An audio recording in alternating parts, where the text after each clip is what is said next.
Hello, everyone. As the second section, I will introduce the example for practicing the three-side NICA-Donnan model. Now we have the three-side NICA-Donnan model and generic parameters. How to use them? Do we need to calculate like this boy? No, we have lots of different chemical specification software, such as Orchestra, ECOSAT, and Mentec. In this study, we practice the biochar modeling rely on ECOSAT.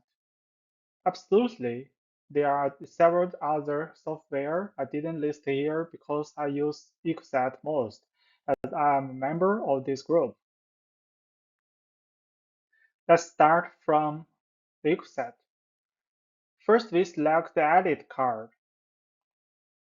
Then the components. We can see the page. In this page, we first set the pH like this and set the background electrolyte we used. In this study, we used the sodium chloride, so here we enter the chloride and sodium. In next step, still the edit card, select absorption. First, we set particle surfaces.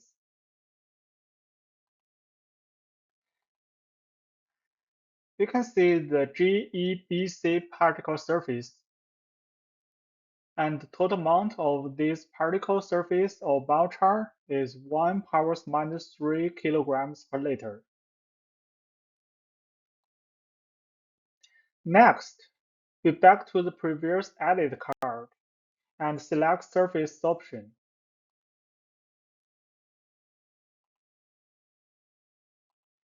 In this one page, the components of surface, we can set the surface functional groups.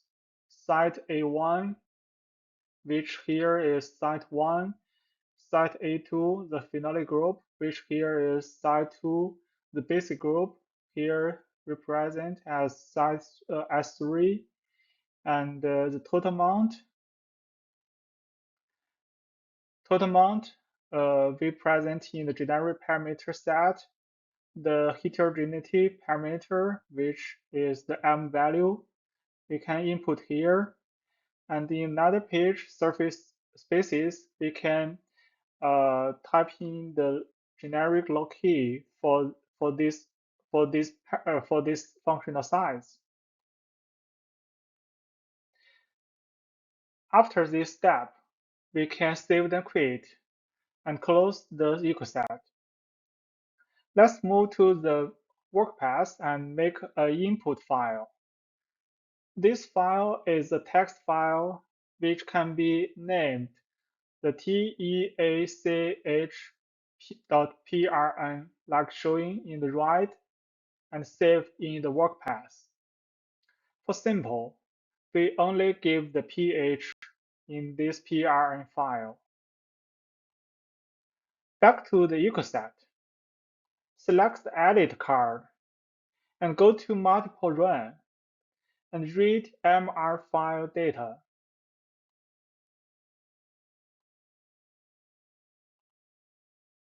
Now we need to be careful about the input file because there will be lots of different input file. We can select one what we just made, which is the teach.prn. Click enter, and you can see the input file is teach.prn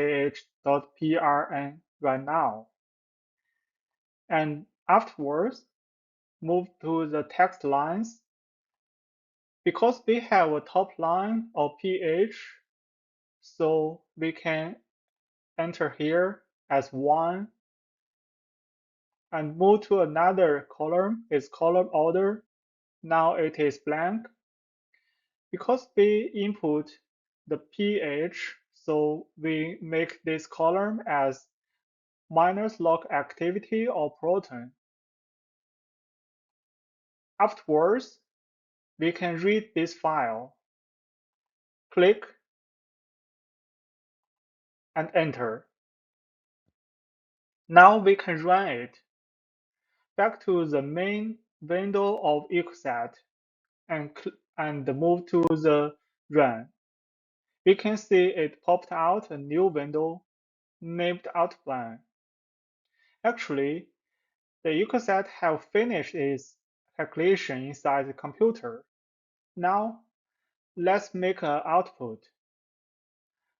Because we want to know how much how much functional groups were protein at different pH.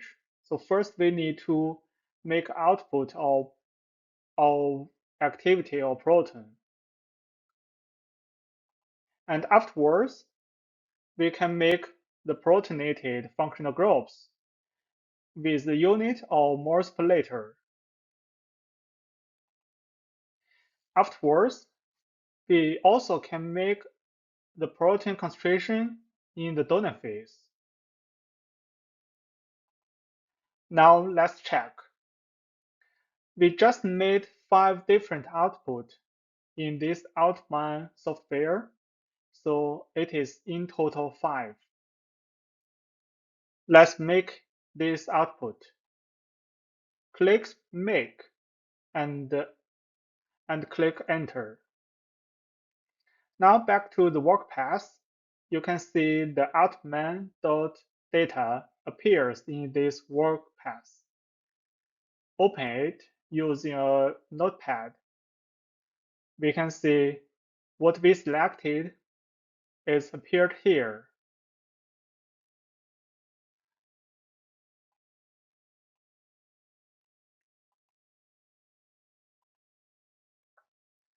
Now we can make a small calculation.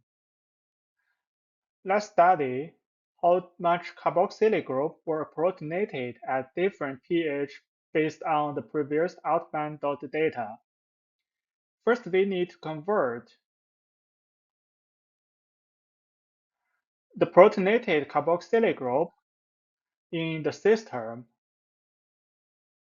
by times 1000 because the outman gave the result as the average concentration in the system. However, the biochar dosage was 1 gram per liter, and we only want to focus on the biochar surface, so we need to convert this moles per liter system to moles per kilogram of biochar by times 1000. Afterwards, we can plot it and see the result. It is interesting. With the increasing of pH, the protonated functional group is decreased. Thank you. If you have any further questions, please comment this video and we will give this answer as soon as possible. Thank you.